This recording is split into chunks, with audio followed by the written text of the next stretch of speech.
시내는 곳곳이 무너지고 부서지고 갈라져 쑥대밭으로 변했습니다. 서둘러 대피한 이재민 1,500명은 밤새 뜬 눈으로 보내야 했습니다. 처참한 피해 현장 하늘에서 둘러봤습니다. 붕괴 위험에 처해 주민들이 긴급 대피한 포항의 한 아파트는 복구가 어려울 정도로 파손돼 출입이 통제됐습니다.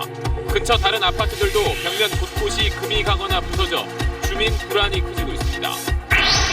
외벽이 붕괴된 한 동대는 강의실과 복도는 물론 화장실 천정까지 무너졌습니다. 설린데도 기숙사 천정 구조물이 쏟아져 내리고 철문이 찌그러지는 등 내부 곳곳이 무너져 전쟁터를 방불케 했습니다. 이번 지진으로 포항 일대 필로티 구조 건물이 엿가락처럼 휘어지거나 심하게 파손돼 안전성 우려가 커졌습니다. 주변에 많은 필로티 구조 건물이 왜 지진에 취약한지 또 대책은 있는 건지 취재했습니다. 수능 연기가 전격적으로 결정되면서 모든 대학 입시 일정도 일제히 한 주씩 미뤄졌습니다. 지진 피해와 안전을 고려해 연기됐지만 수험생들은 크게 당혹해하고 있습니다. 수능이 연기되면서 각 지역에 배포된 수능 문제지를 안전하게 지키기 위해서 수천 명의 경찰이 투입됐습니다. 수능 출제위원 700여 명도 일주일간 더 합숙하게 되는 등 보안에 비상이 걸렸습니다. 수능이 치러질 예정이던 학교 90여 곳이 지진 피해를 입었습니다. 내진 성능이 확보된 학교는 23%에 불과한데 노후된 학교 건물이 피해를 키웠다는 지적이 나옵니다. 현재 국내에 건설된 원전들은 지진 규모 6.5에서 7까지 견딜 수 있게 설계되어 있습니다. 양산 단층대 주변에 원전들이 몰려 있는데 국내 원전의 내진 기준을 더 올려야 한다는 목소리가 커지고 있습니다. 국정원 특수활동비 의혹 사건이 친박계 핵심 최경환 의원으로 불똥이 튀었습니다. 검찰은 당시 경제부총리였던 최경환 의원에게 억대의 국정원 특수활동비가 건네진 정황을 포착하고 수사에 나섰습니다.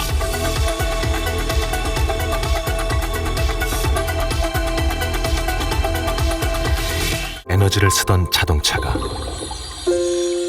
수소로 에너지를 만드는 시대로 현대자동차. 경북 포항에서 규모 5.4의 지진이 일어난 지 하루가 지났습니다. 포항에서는 지금까지 크고 작은 여진이 계속 이어지고 있습니다. 이번 지진으로 지금까지 모두 63명이 다친 걸로 집계됐고 피해 시설은 1,600곳이 넘습니다. 어제 이어 오늘도 특집 8시 뉴스에서 지진 소식 집중적으로 전해드리겠습니다. 그럼 먼저 이번 지진으로 곳곳이 부서지고 또 무너져 내린 포항 지역을 한지연 기자가 헬기를 타고 둘러봤습니다. 역대 두 번째 규모의 지진이 흔들고 간 경북 포항. 곳곳에서 건물들이 부서지고 무너져 내렸습니다. 빌라 지붕 위에 있는 구조물이 부서지면서 물탱크가 고스란히 모습을 드러냈습니다. 주차된 차 위로 건물 잔해가 덮치면서 심하게 우그러졌습니다. 한 식자재 마트 이면 도로에는 외벽에서 떨어져 나온 콘크리트 잔해가 쌓여 있고 그 옆으로는 간판들이 놓여 있습니다. 저는 포항 진앙지 상공에 와 있습니다. 이렇게 아래를 내려다보니 처참한 피해 현장이 한눈에 들어옵니다. 피해가 컸던 한동대학교.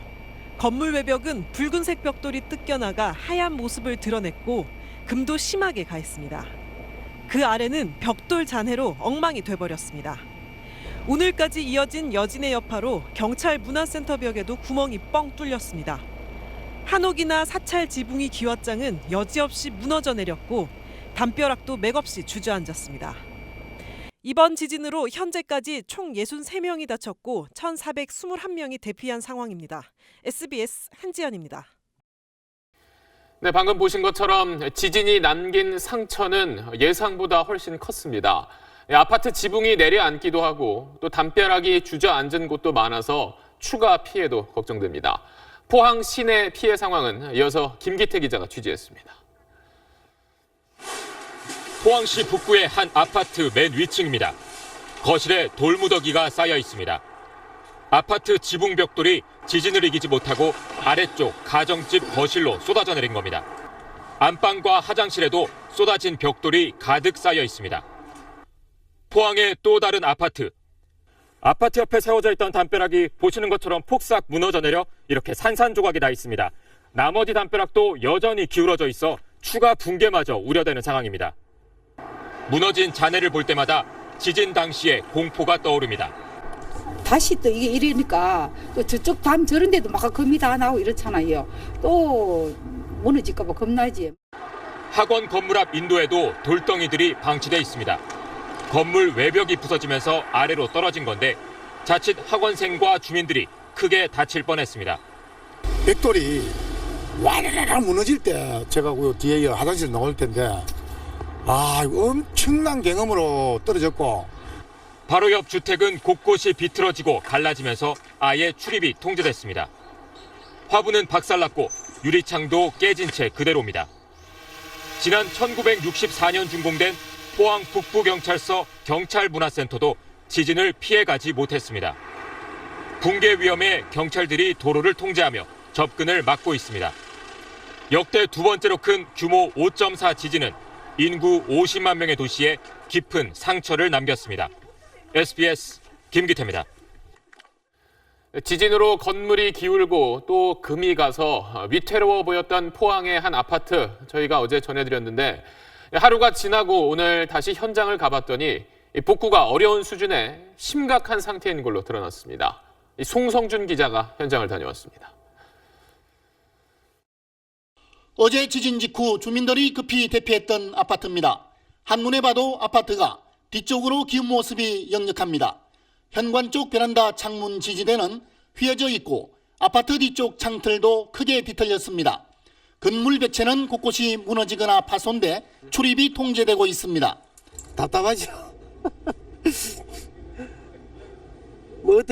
말로 어떻게 해야 될지 모르겠네요. 보니까 집안은 온통 아수라장입니다. 벽장이 무너지고 각종 집기류가 쓰러져 어지럽게 널브러져 있습니다. 주방 벽체에는 손가락만한 틈이 생겨 튀어나왔고 창문 틀도 아래 위로 휘어져 큰 틈이 생겼습니다. 어찌나 많이 기울었던지 바닥에 테니스공을 놓았더니 빠르게 굴러 내려갑니다.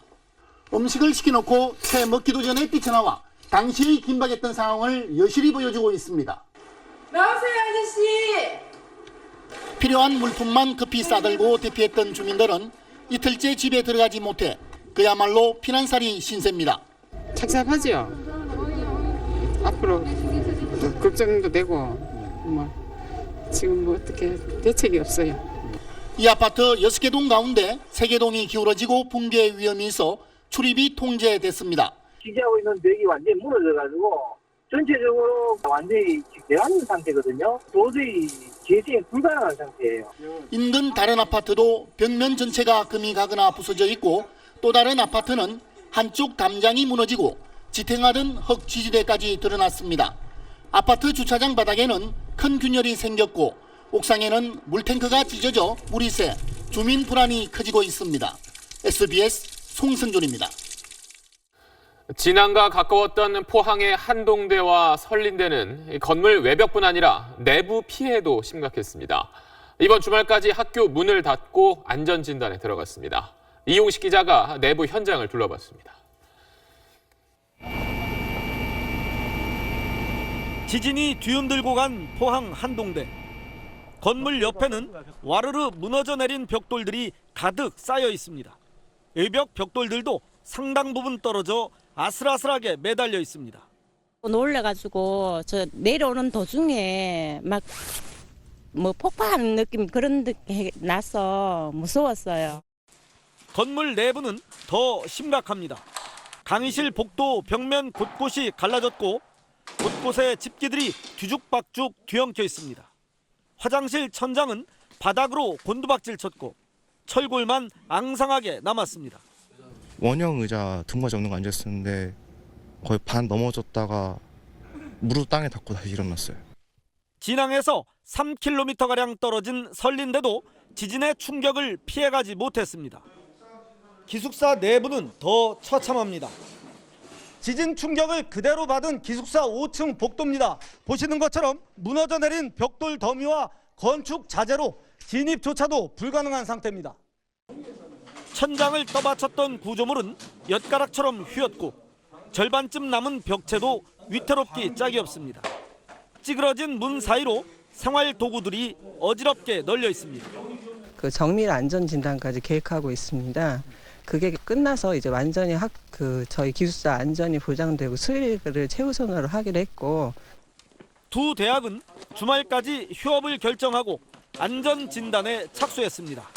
하지만 복구는 고사하고 피해 확인 작업조차 쉽지 않아 기말고사 등 학사 일정 차질이 불가피해 보입니다. SBS 이용식입니다.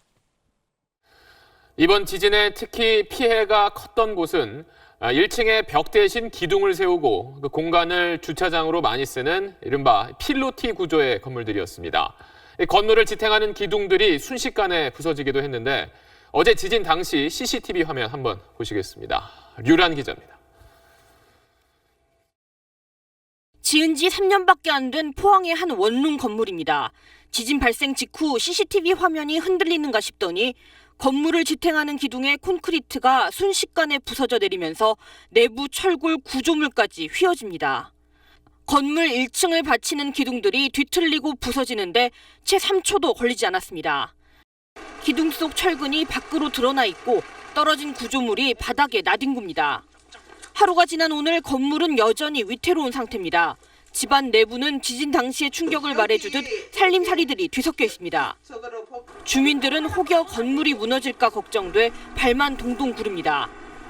당장 집이 무너지면 다 길바닥으로 앉아야 되거든요. 그 심정은 전 누구도 정말 안 겪어본 사람 몰라요. 포항의 다른 다세대 주택 건물 기둥도 어제 지진으로 파손됐습니다.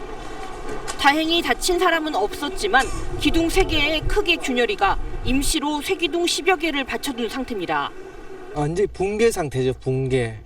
이게 전단적 파괴라는데 지금 완전 파괴죠. 저 정도 되면은. 지진의 여파로 필로티 건물 기둥이 부서진 사진들이 인터넷을 통해 삽시간에 퍼지면서 시민들의 우려는 커지고 있습니다. SBS 유란입니다. 포항 지역에는 어젯밤과 오늘 새벽까지 수십 차례 여진이 이어졌습니다. 때문에 집에 돌아가지 못하고 임시 대피소에서 밤을 보낸 사람들은 대부분 잠을 이루지 못했습니다.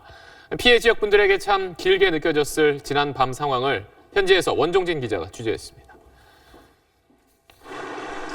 포항 흥해읍의 한 아파트입니다. 깜깜한 밤, 기울어지고 금간 아파트 건물에서 주민들이 서둘러 짐을 챙겨 나옵니다.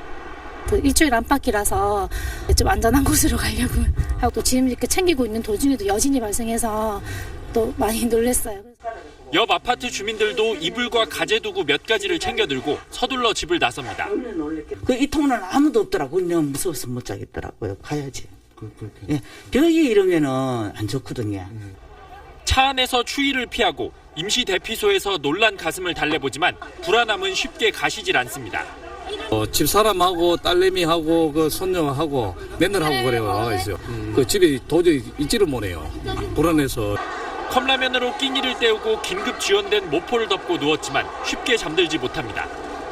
주무시다가 옆으로 잠깐 지나가서 약간만 울려도 소리만 나도 이렇게 사람들이 깜짝깜짝 놀라고 이러니까. 피해 주민들이 숙식을 해결하고 있는 흥해 실내체육관인데요. 이곳 전체가 흔들릴 정도의 여진이 계속 이어지면서 많은 주민들이 밤잠을 제대로 이루지 못했습니다. 힘내세요, 어르신. 자원봉사자의 따뜻한 말 한마디에 전해지는 위로도 잠시. 무너진 집을 생각하면 마음이 무겁기만 합니다. 베개에 금이 많이 가고 이런데 이런 상황에서 집에 조금 전에 갔다 왔는데 너무 불안하고 겁나고 그래요. 하루빨리 이게 지진이 멈췄으면 하는 그런 바람을 가지고 있습니다. 계속되는 여진 속에 복구 작업은 손도 못 댄 상태여서 1,500명 넘는 이재민들의 걱정과 근심이 깊어만 갑니다. SBS 원종진입니다. 포항 지진 속보는 잠시 뒤에 이어서 전해드리겠습니다. 친박계 핵심 최경환 의원에게 1억 원이 넘는 국정원 특수활동비가 건너갔다는 진술이 나왔습니다. 이병기 전 국정원장의 말입니다. 검찰도 수사에 본격 착수할 것으로 보입니다. 전병남 기자입니다. 이병기 전 국정원장은 자신의 구속영장 실질 심사를 받는 자리에서 국정원 특수활동비와 관련해 새로운 상납 정황을 털어놨다고 이 전 원장 측은 전했습니다. 친박 핵심 자유한국당 최경환 의원에게 1억 원 넘는 특활비를 건넸다는 겁니다. 검찰도 그동안의 조사를 통해 최 의원이 경제부총리로 일하던 2014년 7월부터 약 18개월 동안 매달 500여만 원 정도를 건네받은 정황을 포착한 것으로 전해졌습니다. 그동안 검찰은 박근혜 전 대통령이 국정원으로부터 받은 특수활동비를 수사하면서 건네진 돈의 규모를 40억 원 수준인 걸로 파악해왔습니다. 최 의원에게 건네진 것으로 의심되는 특수활동비는 박 전 대통령에게 상납된 것과는 다른 돈이어서 수사 결과에 따라 국정원의 특수활동비 상납 규모는 더 커질 전망입니다. 검찰은 돈이 전달된 시점에 최 의원이 경제부총리였다는 점에서 국정원 예산 관련 청탁 등의 대가로 건네졌을 가능성을 배제하지 않고 있습니다. 최 의원 측은 특수활동비 수수 의혹에 대해 사실 무근이라며 부인했습니다. 하지만 검찰은 이 전 원장의 진술을 확보한 만큼 조만간 관련자들을 소환해 국정원 돈이 건네진 과정과 이유 등을 조사할 방침입니다. SBS 전병남입니다. 지난 정부 실세로 불렸던 최경환 의원까지 수사 대상이 되면서 검찰 수사가 친박계로도 확대되는 양상입니다. 특히 전 정부 국정원장들이 입을 열기 시작한 만큼 파장이 정치권 전반으로 확산할 수도 있습니다. 임찬종 기자입니다. 검찰은 국정원의 특수활동비 상납 의혹을 수사하는 과정에서 최경환 의원의 혐의를 포착한 것으로 알려졌습니다. 전직 국정원장들을 대상으로 특수활동비의 전달 대상을 확인하는 과정에서 최 의원의 이름이 나온 겁니다. 국정원 특수활동비와 관련해 검찰 수사 대상이 된 친박계 정치인은 최경환 의원뿐만이 아닙니다. 청와대 정무수석을 지낸 조윤선, 현기환 전 의원이 이미 국정원으로부터 특수활동비를 받은 혐의로 검찰 수사를 받고 있습니다. 검찰은 LCT 비리와 관련해 구속수감 중인 현 전 의원과 문학의 블랙리스트와 관련해 2심 재판을 받고 있는 조윤선 전 의원을 조만간 소환 조사할 예정입니다. 친박계 현역 의원인 김재원 전 청와대 정무수석도 지난해 총선 관련 청와대의 여론조사 비용을 국정원의 특수활동비로 지불한 것과 관련해 검찰 조사를 받을 전망입니다. 문제는 앞으로 검찰 수사가 친박계는 물론 정치권 전반으로 확대될 가능성이 있다는 겁니다. 서훈 국정원장은 오늘 국회에 출석해 국정원 특수활동비가 여러 의원들에게 전달됐다는 언론 보도에 대해 근거가 없다며 의혹을 부인했지만 전직 국정원장들이 입을 열기 시작한 이상 특수활동비 상납 의혹이 누구까지 확산될지 가늠하기 어려운 상황이 됐습니다. SBS 임찬종입니다. 국정원 돈을 상납한 혐의를 받는 남재준, 이병기, 이병호 3명의 전 국정원장은 오늘 구속영장 심사를 받았습니다. 이 자리에서 박근혜 전 대통령이 국정원 특수활동비 상납을 직접 지시했다는 증언이 나왔습니다. 박현석 기자의 단독 보도입니다. 오늘 오후 열린 구속영장 심사에서 이병호 전 국정원장은 박근혜 전 대통령으로부터 직접 요구를 받아 특수활동비를 건넸다고 증언한 걸로 알려졌습니다. 매달 1억 원씩 국정원장 몫의 특수활동비를 상납한 게 박 전 대통령의 직접 지시에 따른 것임을 인정한 겁니다. 그동안 안봉근 전 비서관 등 문고리 3인방의 요구로 돈을 건넸다는 진술은 있었지만 박 전 대통령이 직접 개입했다는 증언은 처음 나왔습니다. 이 전 원장은 검찰 조사에선 누구에게 지시받았는지 말할 수 없다고 했는데 여기에선 얘기하겠다고 말한 걸로 전해졌습니다. 이 전 원장과 함께 남재준, 이병기 전 원장도 특수활동비의 청와대 상납 관련 뇌물 공여와 국고 손실 등의 혐의로 구속영장 심사를 받았습니다. 나머지 두 전직 원장 역시 상납 사실은 대부분 시인했지만 남 전 원장 측은 청와대에 요구가 있어 사실상 청와대 돈일 수도 있겠다 생각해 준 것이라고 주장한 걸로 전해졌습니다. 이들에 대한 영장 발부 여부는 이르면 오늘 밤 늦게 결정될 전망입니다. 검찰은 새 전직 원장의 신병을 확보해 보강 조사를 벌인 뒤 박 전 대통령을 상대로 직접 조사하는 방안을 검토 중인 걸로 알려졌습니다. SBS 박현석입니다. 다음 소식입니다. 한국 e스포츠협회 자금 유용 연루 의혹을 받고 있는 전병헌 청와대 정무수석이 대통령께 누가 되지 않겠다며 하루 만에 태도를 바꿔 전격 사퇴했습니다. 청와대 입성 6개월, 비리 의혹이 불거진 뒤 9일 만입니다. 남승무 기자입니다. 전병헌 청와대 정무수석은 어제 임종석 비서실장을 만난 자리에서 이미 사퇴 의사를 굳혔던 걸로 알려졌습니다. 오늘 아침 수석보좌관 회의 때는 짐 정리와 입장문 작성까지 마친 상태였다고 청와대 관계자는 전했습니다. 사실 규명도 없이 사퇴부터 하는 풍토가 옳은 것인지 모르겠다는 어제 입장문은 언론과 검찰의 압박에 대한 불만 표시였던 걸로 알려졌습니다. 전 수석은 오늘 문재인 대통령과 면담 없이 임 실장에게 사의를 전달했습니다. 대통령님께 누가 될 수 없어 정무수석의 직을 내려놓습니다. 전 수석은 최근 여당 중진들로부터 강한 사퇴 압박을 받아온 걸로 알려졌습니다. 또 검찰 소환이 기정사실화하면서 적극 대응할 필요성은 커졌는데 현직에 있는 게 오히려 부담스럽다는 점도 사퇴 이유로 꼽힙니다. 전 수석은 과거 자기 비서들의 일탈 행위에 대해 다시 한번 송구스럽다면서도 자신의 혐의는 계속 부인했습니다.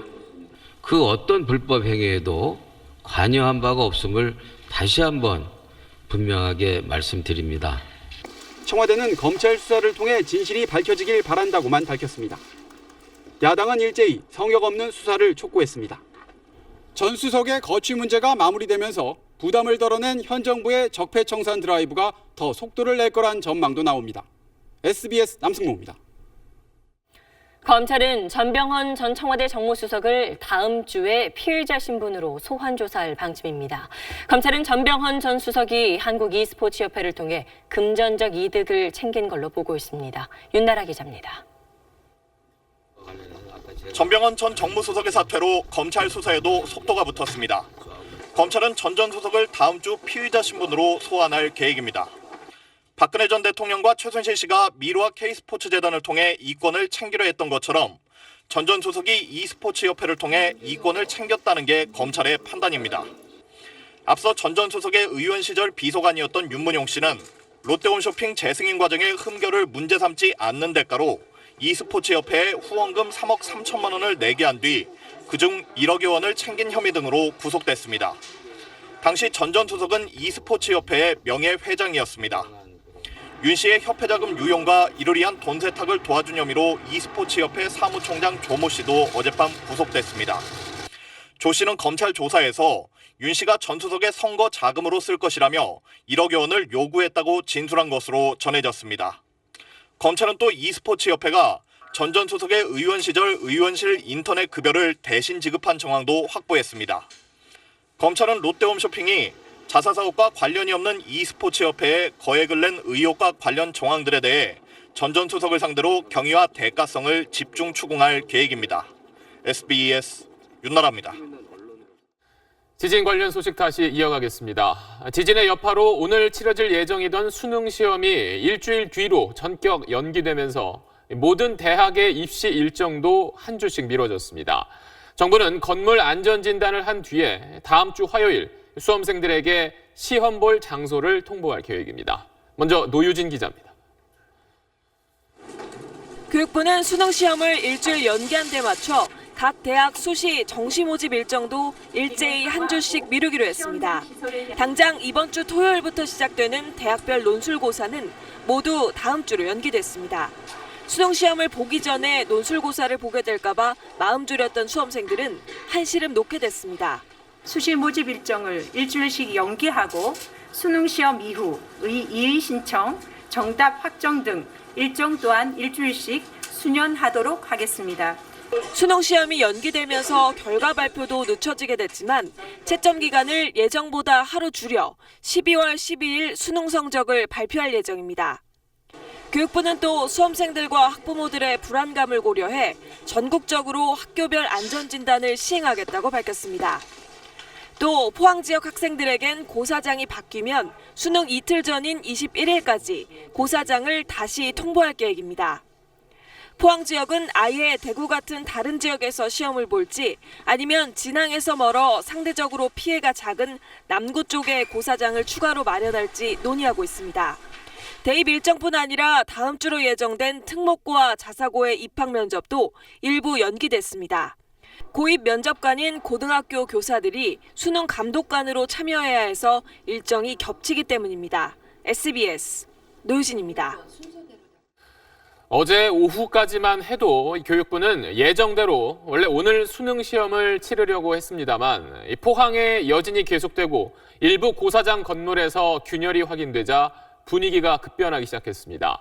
결국 정부는 수험생 안전과 형평성을 고려해서 어젯밤 시험을 연기하기로 결정했습니다. 합리적 판단이라는데 이견이 없어 보이지만 수험생들은 크게 당혹해하고 있습니다. 한상우 기자입니다. 포항 지역 수험생들은 지진이 원망스럽기만 합니다. 계속된 여진으로 학교와 도서관이 문을 닫아 공부할 곳도 마땅치 않습니다. 포항 지역 고사장 균열로 다른 지역에서 수능을 치러야 할 가능성이 커져 걱정이 이만저만이 아닙니다. 일주일 동안 시간이 있어도 그 시간 내에 마음 잡고 공부하기가 솔직히 쉽지 않을 것 같고. 다른 지역 수험생들도 당황스럽기는 마찬가지입니다. 한 학원 옥상에 교재가 어지럽게 뒤섞여 있습니다. 수험생들이 수능 시험을 하루 앞두고 어제 버린 책들입니다. 하지만 수능 시험이 연기되자 수험생들은 부랴부랴 버렸던 책을 찾느라 온종일 북새통이었습니다. 하루라도 빨리 시험 부담에서 벗어나고 싶었던 재수생들은 더욱 답답합니다. 재수생 입장으로는 1년 더 하고 또 2년까지 했는데 또 연장이 된 거니까 이렇게까지 하면서까지 더 하고 싶진 않을 것 같아요. 고3 학생들도 하나같이 믿을 수 없는 일이 벌어졌다는 반응입니다. 애들 다 뭐 싫어하냐? 이거 싫어하냐? 뭐 해야 되냐고 할 거 다 정리해놨는데. 아쉬웠던 부분들을 다시 점검을 하고 더 완벽하게 잘 보기 위해서 공부를 열심히 할 것 같습니다. 고3 학생들은 내일부터 정상 등교하지만 수능 시험 전까지는 사실상 정상적인 학사 운영이 어려운 상황입니다. SBS 한상우입니다. 또 이미 각 지역에 배포된 수능 시험지를 지키는데도 비상이 걸렸습니다. 도난이나 유출을 막기 위해서 경찰 수천 명이 추가 투입됐고 수능 출제위원들의 합숙 기간도 일주일 연장됐습니다. 이 소식은 유덕기 기자입니다. 수능 시험지가 보관된 서울의 한 교육지원청 출입구를 무장한 경찰관들이 지키고 있습니다. 무장경찰관이 2명 이상 배치돼 24시간 시험지 보관소 안팎을 살핍니다. 지난 월요일 전국 85개 시험지구로 옮겨진 시험지는 어제 고사장별로 분류돼 배송을 앞두고 있었는데 수능 연기 발표로 배송이 중단된 겁니다. 출제본부, 인쇄본부 및 전국의 85개 시험지구에 연 인원 2,500여 명의 경찰력을 추가 배치함으로써 문제지 도난이나 유출 같은 비상사태에 대비해 기동대도 긴급 출동 태세를 유지하고 있습니다.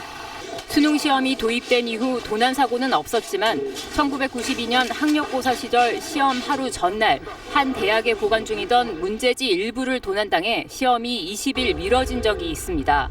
외부와 격리돼 있던 수능 문제 출제와 검토위원 등 관련자 730여 명 역시 불가피하게 합숙 기간이 일주일 더 연장됐습니다. 관련 여러 참여자들의 합숙도 연장하게 되었습니다. 국가적인 재난 사태에 차분하게 대응할 예정입니다. 또 출제위원들을 돕는 지원, 보안 요원 150여 명도 합숙 장소에서 나올 수 없게 됐습니다. SBS 유덕기입니다.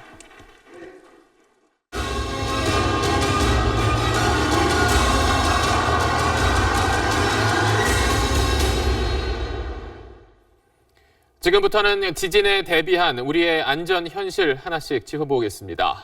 포항 근처에 있는 원자력 발전소는 다행히 이번 지진에 별다른 피해가 없었다고 정부가 밝혔습니다. 현재 건설된 원전들은 규모 6.5에서 7의 지진에도 견딜 수 있도록 내진 설계가 돼 있는데 이 기준을 좀 더 올려야 하는 게 아니냐는 목소리도 나오고 있습니다. 먼저 정연 기자입니다. 현재 전국에 건설된 원전은 모두 24기입니다. 이 가운데 지난해 12월 상업운전에 들어간 신고리 3호기만 규모 7.0의 지진을 견딜 수 있게 설계돼 있습니다. 그 전에 지어진 나머지 23기는 규모 6.5 수준까지 견딜 수 있는데 내년 6월까지 핵심 설비에 한해 규모 7.0에도 견딜 수 있도록 보강 공사가 진행 중입니다. 공사 재개로 최종 결정된 신고리 5, 6호기의 경우엔 예외적으로 규모 7.4까지 견딜 수 있게 기준을 올렸습니다. 전문가 상당수는 국내 원전의 내진 설계 기준이 다른 선진국과 비교해도 적정하다고 말합니다. 우리나라에서 일어날 수 있는 최대 지진 0.22G라고 평가가 되고 있어요. 선진 여러 나라들에 비해서 충분히 안전하게 설계하고 있다. 하지만 규모 6.5 이상의 지진도 발생할 수 있는 만큼 핵심 설비만 보강하는 것으로는 안심할 수 없다는 지적도 있습니다. 학계에서 보고된 거에 있어서는 7.5 규모까지 지진이 발생할 수 있다라는, 교체하지 않는 이상은 내진 설계를 강화했다라고 사실은 보기 어렵다라는 거죠. 원자력안전위원회는 오는 2021년까지 지진 인근 지역에 대한 정밀 지질 조사를 벌여 그 결과에 따라 필요시 추가 내진 보강을 실시하겠다는 계획입니다. SBS 정연입니다. 그런데 우리나라 원자력 발전소들의 위치를 보면 유독 이번 지진이 발생한 양산 단층대 주변에 많이 몰려 있습니다.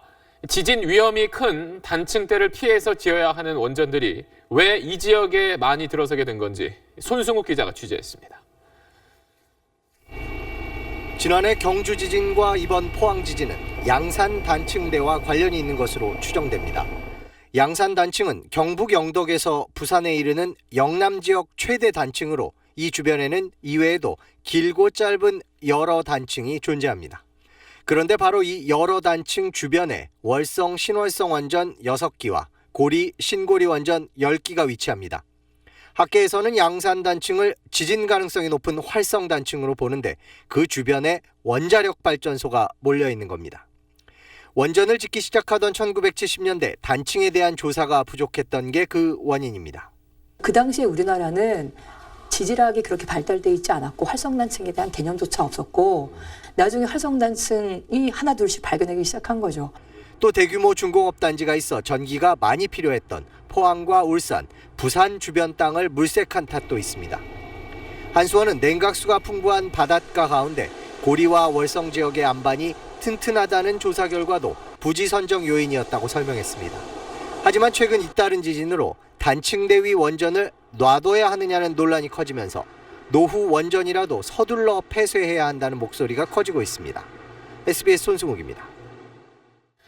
이와 함께 학교 건물들도 지진 대비가 시급합니다. 전국 학교의 77%가 사실상 지진의 무방비 상태입니다.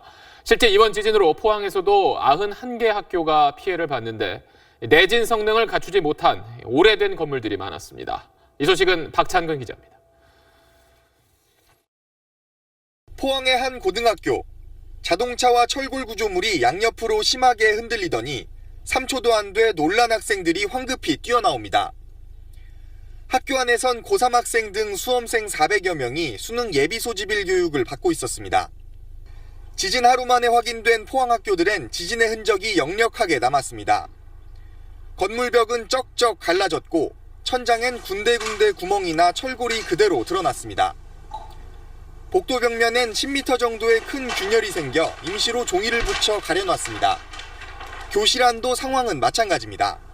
원래 수능고사장으로 준비되어 있던 포항고등학교의 한 교실입니다. 여기를 보시면 지진의 충격으로 벽면에 세로로 균열이 가 있고 천장 바로 밑 벽면도 심각하게 깨져 있는 걸 볼 수 있습니다. 포항의 126개 학교 가운데 수능고사장 10개 등 91개 학교가 지진 피해를 봤습니다. 전국의 학교들 가운데 내진 성능이 확보된 곳은 23%에 불과한 게 현실입니다. 학교들은 이제 대부분이 예전에 이제 내진 설계 대상에서 제외가 됐었기 때문에 지진에 의한 구조적인 문제가 이제 더 많이 발생하게 되는 거죠. 김상곤 교육부 총리는 오늘 피해 현장을 방문하기에 앞서 부속한 피해 복구를 위해 특별교부금을 지원하고 내진 보강 사업에 대한 예산을 늘리겠다고 약속했습니다. SBS 박찬근입니다.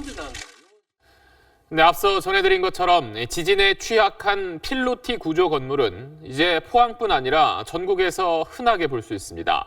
이 설계 자체가 불법은 아니지만 지진 대비책은 이제 필요해 보입니다. 박수진 기자가 짚어봤습니다. 포항 지진의 순간 건물에 받친 기둥에 금이 가며 콘크리트가 무너져 내립니다. 그 속으론 하중을 못 이겨 힘없이 휘어버린 철근이 보입니다. 필로티 구조는 1층에 벽이 없이 기둥만 세우고 건물을 얹는 형식인데 2002년 다가구 주택 1층에 주차장 설치가 의무화되면서 주택가에서 흔히 볼 수 있는 건축 형태가 됐습니다. 진동의 충격이 와도 그 중량이 기둥과 벽에 분산되는 일반 건물과 달리 필로티 구조는 1층의 기둥에만 순간적으로 무게가 쏠려 파손과 붕괴 위험이 클 수밖에 없습니다. 기둥을 부실하게 설계했거나 기둥과 건물의 접합 부분이 헐거운 건물이 특히 위험합니다. 이 기둥에 대한 주철근들이 쭉 안으로 밀려 들어가셔야 되고 그런 부분들을 많이 이제 시공해서 놓치고 빼먹고. 필로티 건물처럼 1층에 벽이 없지만 기둥이 상부층까지 이어진 라멘 구조는 외부 충격에 좀 더 튼튼하게 버틸 수 있습니다. 필로티 건물도 2층 이상이면 내진 설계 의무 대상이지만 점검이 제대로 이루어지지 않고 있습니다. 철근 좀 더 밀실하게 배건하고 기둥 하나보다 큰 벽 같은 거 좀 제대로 만들어서 행력에 저항할 수 있게 하고.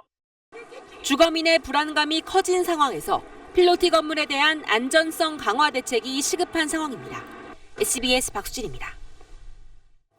이번 지진으로 포항에서만 63명이 다친 걸로 집계됐습니다. 머리를 심하게 부딪힌 주민도 있고 팔이 부러지는 부상을 입기도 했는데 조재근 기자가 부상자들을 만나 공포스러웠던 당시 상황을 들어봤습니다. 거리를 지나던 행인이 진동을 느끼자 황급히 도로 한가운데로 움직입니다. 인공 실개천의 물이 좌우로 심하게 흔들리고 상가 1층 유리창이 깨집니다. 이웃 가게에서 사람들이 한꺼번에 빠져나오다가 뒤엉키면서 한 여성이 바닥에 쓰러집니다. 무릎과 양손바닥을 심하게 베었지만 얼마나 놀랐던지 한참 뒤에야 다친 사실을 깨달았다고 말합니다. 넘어져도 뭐 피났다고는 생각을 못했는데 밖에 나와가지고 앉아있는데 통증이 있어가지고 무릎을 막았는데 그 양손에 피가 흥건하더라고요. CCTV 화면이 심하게 흔들리더니 한 남성이 건물 밖으로 나옵니다. 동시에 건물 외벽이 와르르 쏟아지는데 넘어지면서 가까스로 위기를 넘깁니다. 몇 초만 늦었더라면 끔찍한 상황을 맞을 뻔했습니다. 건물은 흔들리고 외벽은 쏟아지고 그 안에서 죽는 줄 알았습니다. 나가지도 못하고 들어가지도 못하고 꼼짝도 못하고 있었지요. 넘어지는 담장에 깔린 할머니는 머리를 심하게 다쳤고 80대 노인은 떨어지는 텔레비전에 깔려 팔이 부러졌습니다. 이번 지진으로 포항에서만 63명이 다쳤습니다. 먼저 가기 싫어요. 집이. 나 태어난다 하면 그 집에 들어갈란가 내 맘에. 왜요? 무서워갖고. 연일 계속되는 강진과 여진의 공포로부터 주민들이 다시 심리적 안정을 되찾기까지는 다소 긴 시간이 걸릴 것으로 예상됩니다. SBS 조재근입니다. 보신 것처럼 지진은 주민들 마음에도 상처를 남겼습니다. 지난해 경주 지진에 이어 가까운 포항에서 또 지진이 발생하면서 심리적인 충격과 불안함, 두려움이 쉽게 가시지 않을 것 같습니다. 장선희 기자가 전합니다. 편의점 선반이 좌우로 심하게 흔들리더니 물건들이 낙엽처럼 우수수 떨어집니다. 계속되는 여진에 주인은 정리할 엄두도 못 냅니다. 작년에 경주 지진에 대한 트라우마가 있었는데 정신적으로 엄청난 심리적 압박을 받게 됐고 5-6번의 여진이 계속 일어나고. 길을 걷던 노인은 땅이 흔들리자 피할 곳을 찾지 못해 비틀거리더니 가로수를 붙잡고 겨우 중심을 잡습니다. 유치원 어린이 수십 명이 교사의 안내에 따라 급하게 건물 밖으로 뛰쳐나오는 모습이 CCTV 화면에 생생히 담기기도 했습니다. 지진의 공포가 채 가시기도 전에 여진이 계속되자 두려움은 커졌습니다. 한 주민이 부서진 아파트를 촬영하던 중 여진이 또 발생하자 긴급 대피를 외치는 목소리가 들려왔습니다. 오늘 아빠 어디 가는데 저거 가는 거야? 여진 나는 데서. 트라우마가 생겨가지고 길가도 걸어다니지도 못하고 건물 자체를 들어가지를 못할 것 같아. 너무 힘들어요. 진짜 집이 그냥 진짜 무너지는 거 아닌가 이런 불안감, 흔들릴 때 그 무서움. 오늘도 지금 여진 있었듯이 또 이런 거 언제 또 흔들릴지 모르니까 불안한 생각이 많이 들더라고요. 지진과 여진의 여파는 포항 주민에게 씻을 수 없는 상처를 남겼습니다. SBS 장선입니다. 지진 피해 이재민들은 이틀째 대피소에 머물고 있습니다. 현장 연결합니다. 정혜경 기자. 네, 포항 흥해 실내체육관입니다. 네, 날도 춥고 이재민들 많이 불안하실 텐데 지금 대피소 상황은 어떻습니까? 네, 오늘도 온종일 여진이 이어졌습니다. 그래서인지 이곳 대피소의 불안도 여전히 가시지 않고 있습니다. 체육관 안에 있는 음향 장비나 또 물건이 떨어지는 소리에도 깜짝깜짝 놀라는 분위기입니다. 기상청은 어제 지진 이후 지금까지 49차례 여진이 발생했다고 밝혔습니다. 흥해체육관에 마련된 이곳 대피소에는 포항 지역 전체 이재민의 절반이 넘는 800명이 머물고 있습니다. 오전부터 지역 사회단체들과 기업들이 자원봉사와 함께 필수 구호품을 보내며 격려를 이어가고 있습니다만 언제 집에 돌아갈 수 있을지 가늠할 수 없어 마음이 무겁기만 합니다. 지금까지 포항에서 다친 사람은 63명으로 어제보다 1명 늘었습니다. 중상자도 1명 늘어 3명이 됐고 11명이 지금도 병원에 입원한 상태입니다. 추가로 발생한 큰 시설 피해는 없는 것으로 전해졌습니다만 피해 신고가 산발적으로 이루어지고 있어서 피해 집계를 마무리하고 본격적인 복구 작업에 나서기까지는 일주일 이상 걸릴 것으로 보입니다. 김부겸 행정안전부 장관은 포항 현장이 생각보다 훨씬 심각했다며 40억 원을 지원하고 특별 재난지역으로 선포하는 절차를 밟겠다고 밝혔습니다. 지금까지 흥해 실내체육관에서 SBS 정혜경입니다.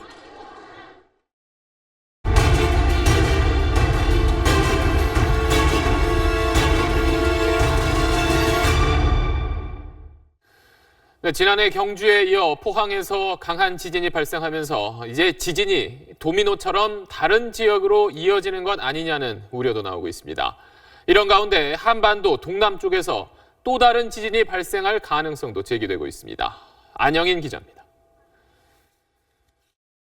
포항 지진이 발생한 지역은 경주 지진 발생 지역에서 북동쪽으로 43km 정도 떨어진 곳입니다. 포항 지진은 무엇보다도 경주 지진의 영향이 큰 것으로 학계는 보고 있습니다. 경주 지진에 의해서 북동 남서 방향으로 많은 응력이 쌓였습니다. 당시 쌓인 응력에 의해서 포항 지역에서는 응력 증가가 발생을 했고 이 지역에서 규모 5.4 지진이 발생을 했습니다. 응력은 누르거나 비트는 외부 힘 때문에 땅이 받는 압력을 말하는데 포항 부근에서 끊어진 지층이 강해지는 압력을 견디다 못해 지는 서쪽 지반이 동쪽 지반을 타고 올라가면서 지진이 난 것으로 한국지질자원연구원은 분석했습니다. 연구원은 또 이번 지진이 기존의 지표면상에 존재가 보고된 적이 없는 북북동 방향의 단층대를 따라 발생한 것으로 해석했습니다. 강진이 잇따르면서 한반도가 지진 다발 시기에 접어들었다는 주장도 나옵니다. 1년 남짓해서 났기 때문에 앞으로도 비슷한 규모나 아니면 좀 더 큰 규모의 지진이 충분히 일어날 가능성이 있다고 보고 있습니다. 다음 강진이 언제 어디서 발생할지 예측하는 것은 불가능하지만 학계는 한반도 동남 지역에서 또 다른 지진이 일어날 가능성은 큰 것으로 보고 있습니다. 실제로 포항 지진 이후 응력 변화를 분석한 결과 한반도 동남 지역에 집중적으로 쌓인 것으로 나타났습니다. 그 중에서도 경주와 포항 사이에 지진을 일으킬 수 있는 압력이 가장 많이 축적된 것으로 학계는 분석했습니다. SBS 안영인입니다.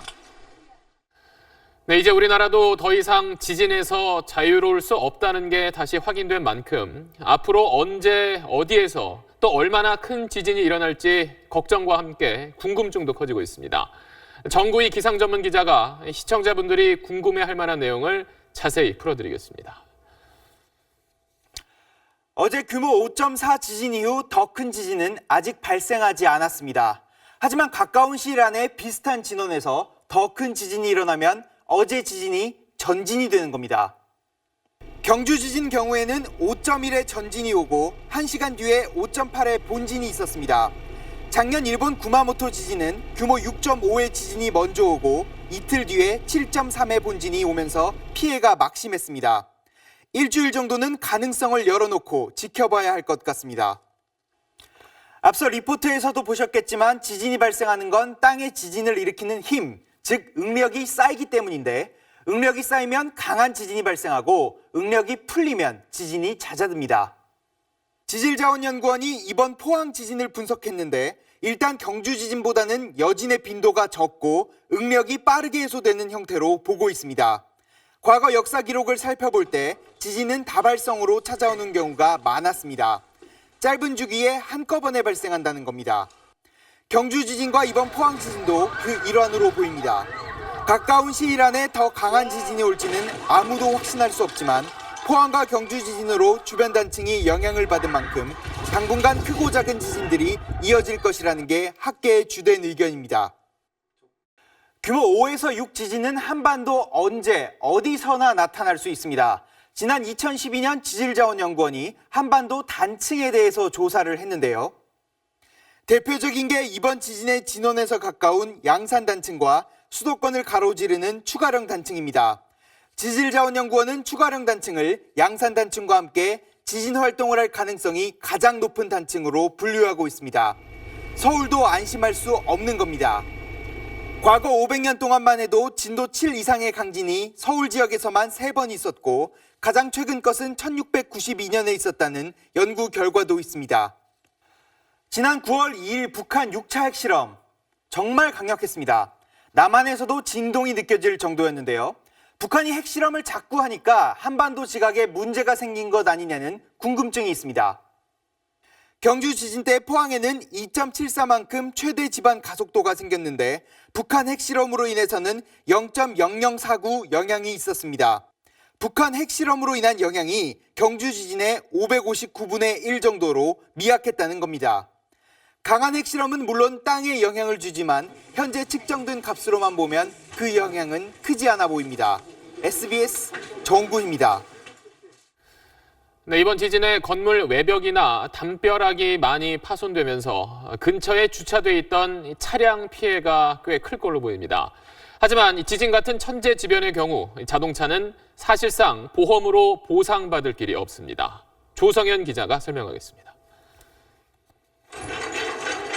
건물 외벽이 덮친 차량이 종이장처럼 구겨져 있습니다. 이번 지진으로 파손된 차량은 현재 확인된 것만 40대 정도. 수리비가 700만 원 넘게 나왔다는 직장인 한모 씨는 자동차 보험으론 보상이 안 된다는 말에 걱정이 태산입니다. 약관상 지진 같은 천재지변은 보상 범위에 들지 않기 때문입니다. 제 사비를 털어서 수리할 수밖에 없잖아요. 우선 나라에서도 예를 들어서 특별 재난 지역으로 선포를 한다 해도 보니까 자동차에 대한 보상은 없더라고요. 건물 피해의 경우에도 보상받는 사람은 소수일 걸로 보입니다. 화재 보험이나 장기 재물보험에 들었더라도 지진담보 특약에 추가 가입한 경우 또는 풍수해 보험에 따로 가입해야 보상이 가능합니다. 하지만 특약까지 가입한 사람은 전체 가입자의 5%에 불과한 실정입니다. 화재보험이랑 장기재물보험에 지진담보 특약이 있습니다. 그래서 그런 보험들 중에 보상 내용을 확인하시고 어떤 게 더 좋은지 비교하신 다음에 가입을 하시면 될 것 같습니다. 재산 피해 보상이 제한적인 것과 달리 지진으로 사람이 숨지거나 다치면 사망, 상해, 실손보험 등에 가입했을 경우 보상을 받을 수 있습니다. SBS 조성현입니다. 수능이 연기되면서 시험이 끝난 뒤에 여행이나 공연 관람 예약했던 분들 이거 어떻게 해야 하나 걱정 많으셨을 텐데 주요 여행사와 항공사들이 수험생과 그 직계 가족에 한해서는 위약금 없이 모두 취소해주기로 방침을 정했습니다. 이 소식은 곽상은 기자입니다. 여행사엔 수험생과 가족의 여행 취소 관련 문의가 종일 이어졌습니다. 지금 가족분들 중에서 수험생이 있으신 거세요? 여행업계는 전주 대비 7, 8% 정도 늘어난 여행 상품 판매량 가운데 상당수가 수험생 관련 예약으로 보고 대책 마련에 나섰습니다. 주요 여행사들은 오는 23일까지 출발 예정인 상품을 구매한 수험생과 보호자 1인에 한해 위약금 없이 환불해주기로 했습니다. 대형 여행사 한 곳은 수험생과 가족 모두에 대해 이달 출발하는 여행 상품을 취소해도 위약금을 받지 않기로 했습니다. 이게 천재지변이기도 하고 정부 방침도 있기 때문에 불편함이 없도록 좀 처리할 예정입니다. 대한항공과 아시아나 등 국내 항공사들도 23일까지 수험생과 동반가족의 국내선과 국제선 항공권의 취소, 변경 수수료를 면제해줍니다. 단 해당 고객들은 수험표 사본과 가족 증빙 서류를 제출해야 합니다. 수험생 대상 할인 이벤트를 벌여온 대형 공연장과 국공립 공연단체들도 전액 환불 방침을 정했습니다. 대형 놀이동산과 백화점 등 유통업계는 이번 주말로 예정된 수험생 관련 이벤트를 대거 취소하거나 연기했습니다. SBS 곽상은입니다. 네, 1년 전 경주 지진 때와 달리 이번에는 지진이 일어난 직후에 긴급 재난 문자가 발송돼서 혼란을 좀 줄일 수 있었습니다. 그런데 이번에도 재난 문자를 받지 못한 분들이 많았다는데 그 이유를 이현영 기자가 취재했습니다.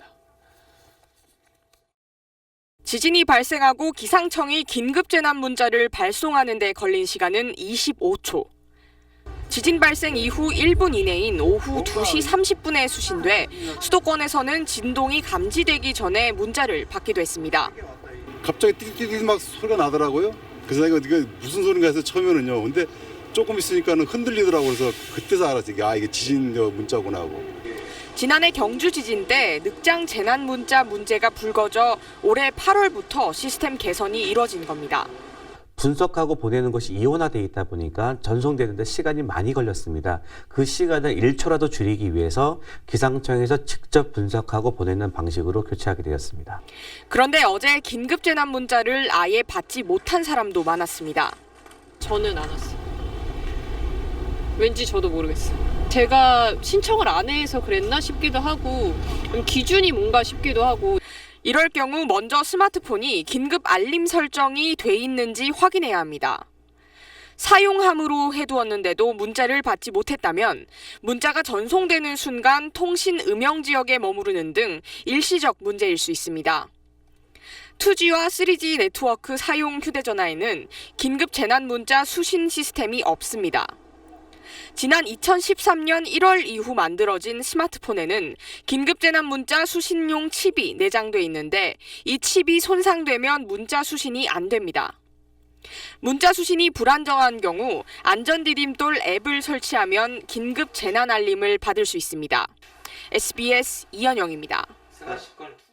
다음 소식입니다. 판문점 공동경비구역 북한군 귀순 과정에서 북한군 추격조가 군사 분계선을 넘은 듯한 장면이 CCTV에 포착된 사실 어제 단독 보도해드렸습니다. 그런데 군 당국이 이 CCTV 영상을 오늘 공개하기로 했다가 기약 없이 미뤘습니다. 핵심이 빠진 영상을 공개하려던 게 문제였습니다. 김태훈 국방전문기자입니다. JSA 북한 병사 귀순 장면이 담긴 CCTV를 직접 본 군 관계자는 북한군 동작이 정황상 군사 분계선을 넘은 것으로 보였다고 말했습니다. 북한군 서너 명이 뒤를 쫓다가 그중 한 명이 군사 분계선을 넘는 듯한 장면이 JSA CCTV에 찍힌 겁니다. 하지만 오늘 군 당국이 공개할 예정이었던 26초 길이의 CCTV 편집본에는 이 장면이 빠진 것으로 알려졌습니다. 귀순병사가 지프에서 내리자 북한군 서너 명이 사격하고 귀순병사가 군사 분계선을 넘는 장면만 담긴 겁니다. 군 대응이 적절했느냐는 논란을 피하기 위해 의도적으로 축소 공개하는 것 아니냐는 비판이 제기됐고 결국 26초 영상 공개 계획은 보류됐습니다. CCTV 관할권을 가지고 있는 유엔사는 일본에 있는 빈센트 브룩스 주한미군 사령관이 돌아온 뒤 전체 영상 공개 여부를 검토하겠다고 밝혔습니다. 문재인 대통령은 우리 군이 대응 사격을 하지 않은 데 대해 우리 쪽으로 총알이 넘어왔다면 경고 사격이라도 해야 한다는 게 국민이 생각하는 평균적인 교전 수칙일 것이라고 밝혔습니다. 합참이 조만간 JSA 교전 수칙에 대해 유엔사와 협의에 나설 것으로 보이지만 JSA의 안정적인 상황 관리를 우선하는 유엔사와 접점을 찾을 수 있을지는 미지수입니다. 아주대병원에서 2차 수술을 마친 귀순 병사는 수술 합병증 없이 점차 안정을 찾아가고 있는 상태입니다. SBS 김태훈입니다. 세월호에서 아직 돌아오지 못한 5명 미수습자의 가족들이 목포 신항을 떠나겠다고 밝혔습니다. 참사가 발생한 지 3년 7개월, 세월호가 무트로 올라온 지 7개월 만입니다. 여전히 너무 보고 싶지만 돌아오지 못한 가족을 가슴에 묻고 일상으로 돌아가겠다고 말했습니다. 한승원 기자입니다. 미수습자 가족들이 비통한 표정으로 거치된 세월호 앞에 섰습니다. 수색 장기화에 따른 일부 부정적인 시선이 있었지만 가족을 보고 싶다는 일념으로 힘든 시간을 버텼다고 회상했습니다. 가족이 너무 보고 싶어 내려놓지 못했습니다. 하지만 더 이상의 수색을 요구하는 건 무리라는 결론을 내렸다고 설명했습니다. 비통하며 힘들지만 이제 가족을 가슴에 묻기로 결단을 내렸습니다. 사고 당시 해역을 수색한 잠수사들을 포함해 그동안 도움을 준 분들께 감사하다며 고개 숙여 인사했습니다. 미수습자 가족들은 모레 이곳 목포 신항에서 연결식을 치른 뒤 안산과 서울에서 각각 장례를 치를 예정입니다. 장례를 마치면 찾지 못한 유해 대신 생전의 유품을 태워 유골함에 안치하기로 했습니다. 남현철 학생, 박영임 학생, 약순진 선생님, 권재근님, 권혁준님 25사람을 영원히 잊지 말아 주십시오. 기억해 주십시오. SBS 한승환입니다. 미 수습자 가족들이 애끓는 기다림을 접고 일상으로 돌아가기로 한 오늘은 세월호 참사가 벌어진 지 1310하루째 되는 날입니다. 온 국민이 함께 아파한 지난 시간들을 이강 기자가 돌아봤습니다. 아직도 온 국민의 뇌리에 선명한 2014년 4월 16일 그날 그 바다.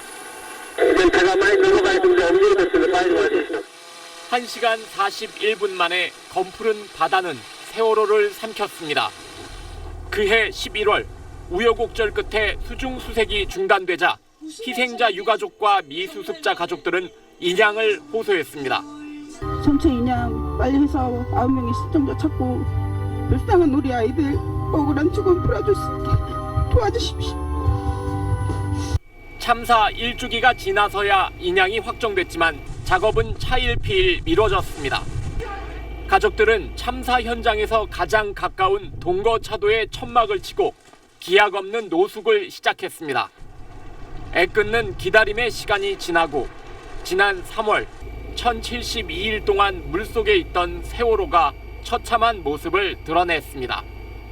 본격적인 수색이 시작되면서 고 고창석 단원고 교사를 비롯해 미수습자 4명의 유해가 발견됐지만 끝내 5명은 돌아오지 못했습니다. 대한민국에서 우리 같이 아픈 사람이 우리가 마지막이었으면 좋겠어요. 온 국민이 함께 아파한 지난 1311일. 미수습자 가족들은 이제 일상으로 돌아가지만 세월호에 대한 의혹 없는 진상규명을 해야 할 과제는 여전히 남아 있습니다. SBS 이강입니다. 르네상스의 대표화가 레오나르도 다빈치의 그림이 미술품 경매 역사상 최고가에 팔렸습니다. 우리 돈으로 무려 5천억 원. 하지만 60년 전에는 겨우 7만 원에 팔렸던 그림입니다. 정규진 기자입니다. 미국 뉴욕 크리스티 경매장에 예수의 초성화가 등장합니다. 500년 전 다빈치가 그린 살바토르 문디란 작품입니다. 치열한 입찰 경쟁 속에 상상을 초월하는 액수가 불립니다. 400 million. And the piece is sold. 경매 수수료를 포함한 최종 낙찰가는 4억 5천만 달러, 우리 돈 5천억 원입니다. 종전의 미술품 경매 최고가인 피카소의 RJ 여인들보다 2배 반이나 비싼 가격입니다. 살바토르 문디는 사실 10여 년 전만 해도 심한 푸대접을 받았습니다. 그림 곳곳이 심하게 덧칠돼 다빈치의 제자가 그린 짝퉁으로 취급받으며 1958년엔 겨우 7만 원에 팔렸습니다. 하지만 미국의 한 미술상이 2005년부터 6년간 복원 작업을 벌인 끝에 진품 감정을 받아냈고 21세기 최고의 재발견이라 명성을 얻었습니다. It was very important to help it as much as you could and not in any way suppress extraordinary spiritual quality that it had. 낙찰자의 신분이 공개되지 않은 가운데 천문학적인 가격 때문에 예술품의 지나친 상업화를 비난하는 목소리도 적지 않습니다. SBS 정규진입니다.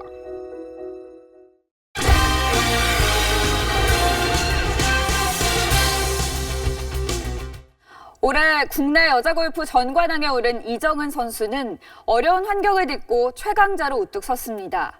생계형 골퍼의 성공 신화를 김영선 기자가 전해드립니다. 이정은은 몸이 불편한 아버지가 운전하는 차를 타고 전국 투어를 다닙니다. 아빠가 몸이 불편하신데도 운전을 이렇게 항상 해주시니까 너무 감사하고.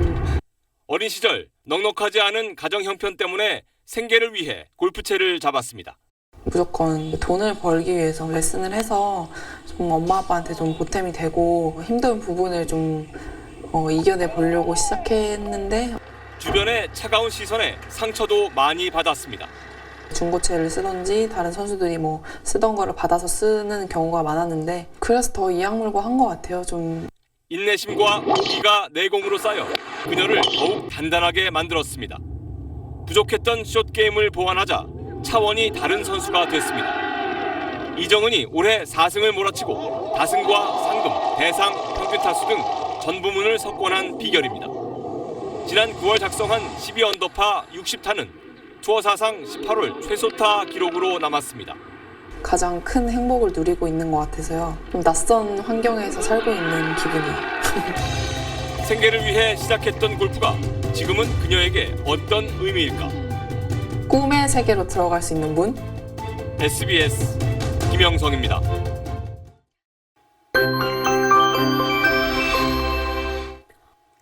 내일은 한 차례 비 소식이 있습니다. 제주도는 최고 40mm, 그 밖의 지방은 5에서 10mm 안팎으로 양은 많지 않겠고요. 강원 산간과 북부 내륙은 눈이 내리면서 조금 쌓이는 곳도 있겠습니다.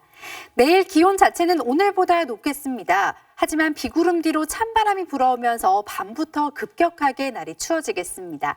이번 추위의 절정은 토요일 오후부터 일요일 사이가 되겠는데요. 토요일 서울의 낮 기온은 2도 안팎에 머물겠고 일요일 아침에는 영하 6도까지 떨어집니다. 다시 한 차례 올가을 최저 기온을 기록하는 곳이 많겠습니다. 내일은 낮에 중북부 지방부터 비가 내리겠습니다. 수도권과 강원도는 밤에 대부분 그치겠지만 충청 이남 지방은 모레 새벽까지도 비가 이어지는 곳이 있겠습니다. 이번 추위의 절정은 주말까지 이어지겠습니다. 날씨였습니다. 북한 병사의 귀순 상황이 담긴 CCTV를 공개할 경우 오해를 불러일으킬 수 있다는 군 당국의 설명은 이해하기가 좀 어렵습니다. 있는 그대로를 밝히는 건데 대체 무슨 오해가 생긴다는 건지 숨기고 늦출수록 오해와 억측은 더 커집니다. 뉴스 마치겠습니다. 고맙습니다.